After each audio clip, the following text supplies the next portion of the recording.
I saw 5 nations collapse in one moment, and a map of the world change before my eyes. This wasn't a dream, I was there, standing before Jesus, watching an angel strike the earth, and he told me, this was humanity's last warning. Before I tell you what I saw, ask yourself, if the ground shook beneath you right now, what would you be standing on? Last winter, in the quiet town of Maple Ridge, Oregon, a 68-year-old retired nurse named Eleanor Hayes says her life changed forever.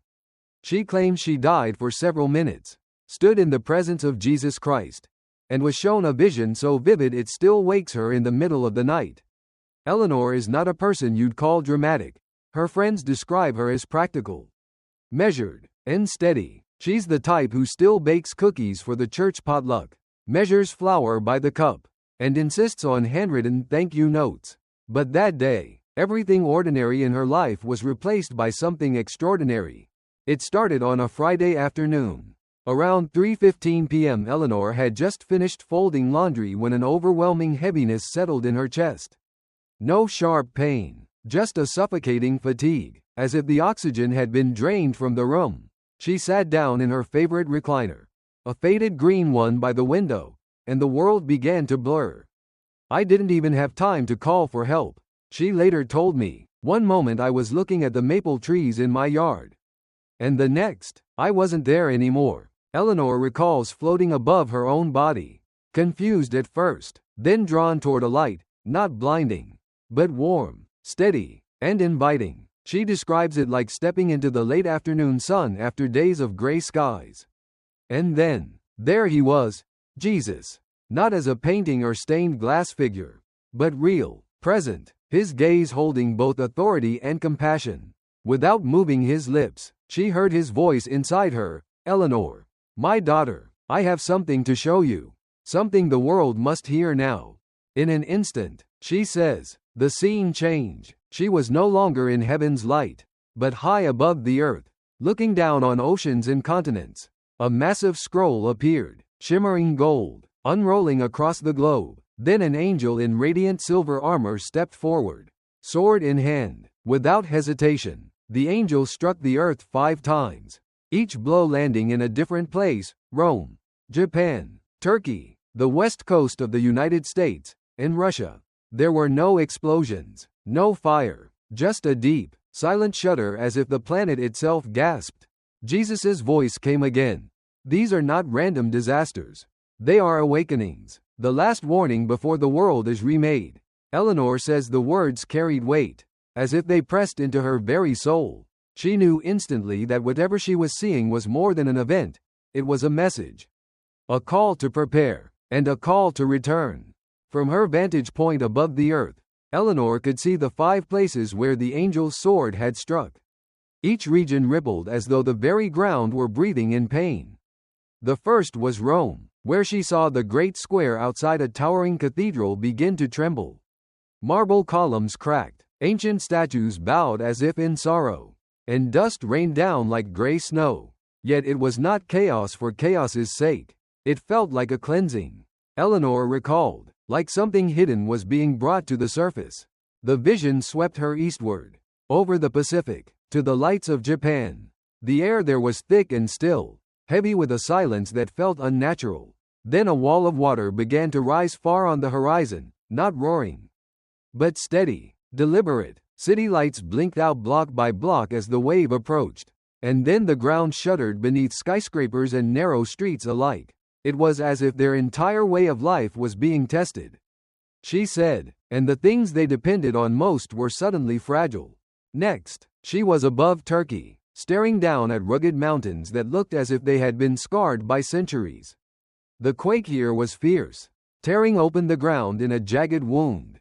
From the depths, an ancient stone cross slowly emerged, covered in moss and etched with the marks of time. People gathered around, some angry, some awestruck, unsure of what this relic meant for their future. It was like history refusing to stay buried, Eleanor said softly. Then the scene shifted to America's west coast. She saw the Golden Gate Bridge twisting like a ribbon caught in the wind. Towers in Los Angeles shattering as glass rained down.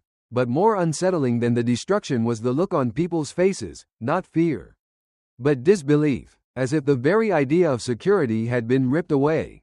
Above the cities, strange cold flames danced in the sky, illuminating everything below in a pale, eerie glow. Finally, Eleanor was over Russia, where onion-domed cathedrals shook and the ground split open to reveal another ancient cross.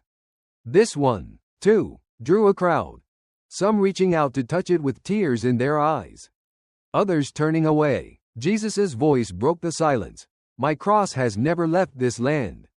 The earth itself cries out for its people to return. The words felt final, urgent, and filled with love. As the vision lingered, Eleanor felt her chest tighten, not from fear of dying again, but from the weight of what she had just seen. Each place wasn't just a point on a map. It was a mirror reflecting the weaknesses and blind spots of humanity. She thought of Rome's crumbling pillars and remembered times when her own faith had felt cracked, like the year her husband passed and she went through the motions at church without really believing the hymns she sang. Japan's darkened skyline brought back the memory of her own over-reliance on control, how she had once scheduled her life down to the minute, thinking she could prevent disappointment if she just planned enough. But when life shakes you, she thought, no calendar in the world can stop it. She saw in their silent faces the same shock she felt years ago when a sudden medical diagnosis forced her to slow down and face her fragility. Turkey's rising cross felt like a whisper to her own soul, a reminder of her childhood faith, planted by a grandmother who read her Bible stories every Sunday afternoon. Somewhere along the way, she had buried that simple trust under years of busyness and ambition. Now, watching the crowd's mixed reactions in the vision, she wondered how many others had done the same, hiding their deepest convictions under layers of everyday life. The West Coast's cold flames stirred a different kind of ache. Eleanor had lived in California briefly in her 20s and remembered the rush of chasing dreams, the pride of feeling unstoppable. Seeing the skyline twist and fall in the vision was like watching her younger self's illusions collapse. We build so high, she thought, but we forget to build deep. And Russia's ancient cross? That one made her cry. Not because she had any personal tie to the country, but because it was proof that even in the coldest, hardest soil, faith can survive, waiting for the right moment to emerge. It reminded her of a neighbor back in Maple Ridge, a man who had stopped going to church for 30 years, only to return one Easter morning with tears streaming down his face. As Eleanor reflected on the 5 scenes, she began to see them not just as global warnings, but as personal parables. Rome's fractured columns spoke of integrity, how institutions and even individuals can appear strong on the outside but crumble when the inside is compromised. She thought about news stories of charities misusing funds or leaders who spoke of virtue but lived in quiet hypocrisy. It's not just the church in Rome that can crack, she thought. It's any one of us, if we stop tending the foundation. Japan's silent wave reminded her of a conversation she once had with a young tech worker from Seattle. He confessed that losing his smartphone for a week felt like losing part of himself. We've built entire lives around devices, Eleanor thought, and yet they can't hold us when life falls apart. She remembered the night a windstorm knocked out power in Maple Ridge for 3 days. Without screens, neighbors came out, shared candles, told stories, and actually talked. It felt almost healing. Turkey's emerging cross took her mind to the old mining towns scattered across Oregon. In some of them, abandoned chapels still stood, weathered but intact, like silent witnesses to the faith of those who came before. She thought of how easy it is to let our spiritual heritage fade into the background while we chase more immediate goals. But when the ground shakes, she thought, we start looking for something older, stronger, something that lasts. The West Coast's cold flames made her think of the 2008 financial crisis, when people who thought they were untouchable suddenly lost everything: jobs, homes, security. She remembered seeing long lines at the food bank in Portland, people from every walk of life. Pride falls hard, she whispered to herself, and sometimes the fall is the only thing that gets us to look up. Russia's ancient cross reminded her of a friend who had stopped praying for decades. He'd been hardened by loss, convinced that faith was a fairy tale. Then, after a near-fatal car accident, he told Eleanor that as he lay in the wreckage, Words from a childhood Sunday school song came back to him. The roots don't die, she thought. They just wait. By the time the vision began to fade, Eleanor knew she had not been shown these things to keep them to herself. This was not a private dream meant for quiet reflection. It was a commission. I understood that if I stayed silent, I would be disobeying the one who gave me the vision, she said. The images of shaking ground and emerging crosses were not about fear, they were about choice. Each scene asked the same question: where is your foundation? She realized that preparation wasn't about stockpiling food in a basement or building a concrete shelter. It was about cleaning the clutter from the heart, repairing what had been neglected, and anchoring to God's word before the shaking came. You can't build on rock after the storm starts, she thought. You have to choose it now. Eleanor also felt the urgency for unity. In every scene, there were a few people, small as candle flames, who stood steady, helping others, praying without fear. They weren't the powerful or the wealthy, she said. They were ordinary, but their faith made them unshakable. She believed those people would be the ones to guide others through whatever came next.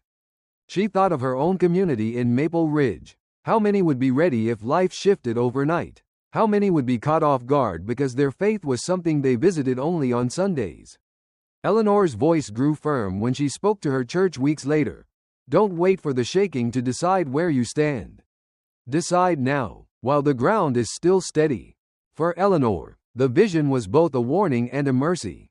It was God saying, there's still time, but not much, and she knew the only faithful response was to share it, even if some would dismiss her. If even one person hears this and turns back to God, she said, then I've done what I was sent back to do. In the weeks after the vision, Eleanor found herself looking at life differently. The little routines, watering her porch flowers, greeting the mailman, reading scripture at sunrise, felt heavier with meaning. She began to see every moment as an opportunity to strengthen the foundation she stood on. When the shaking comes, she told herself, I want to be found steady. She also noticed how easy it was to get distracted by news headlines, petty arguments, or chasing after things that would not last. The vision reminded her that someday, everything not anchored in God would be shaken loose. I don't want to be left holding something that can't survive the quake, she said. When Eleanor shared her experience, not everyone believed her. Some smiled politely, others changed the subject, but a few, just a few, leaned in, asked questions, and even started meeting with her once a week to pray. That small circle of steady faith gave her hope that even if the world's map changed, there would always be pockets of light holding firm. Her final message was simple but unwavering. Don't wait for the shaking to find out what you believe. Decide now, build deep, and live ready. To her, readiness wasn't about fear, it was about peace. The kind of peace that doesn't depend on steady ground, because it rests on the rock that never moves. And in her quiet home in Maple Ridge, Eleanor Hayes lives that truth every day. She knows storms will come, earthly and spiritual alike, but she's no longer watching the horizon in dread. She's watching in faith, believing that when the shaking starts, she will not be alone, and she will not fall.